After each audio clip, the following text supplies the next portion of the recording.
সব মানুষই বিদেশ যেতে চায়, বিদেশে গিয়ে নিজের মানে কি বলবো ব্যবসা বাণিজ্য বাড়াতে চায়।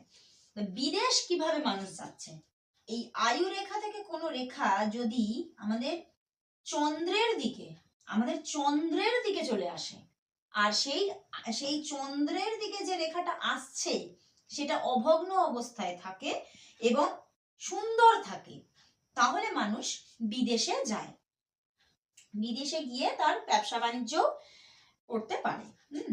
এরপর এরপর হচ্ছে অনেক মানুষ আছে। আচ্ছা, তার আগে একটু বলে নি রাহু রেখা সম্পর্কে। আমরা যে রাহু রেখা বলে থাকি, অনেকেই রাহু রেখা সম্পর্কে ভয় পায়, কিন্তু আমি বলবো এই যে এইখান থেকে বেরোয় হচ্ছে রাহু রেখা। এগুলো হচ্ছে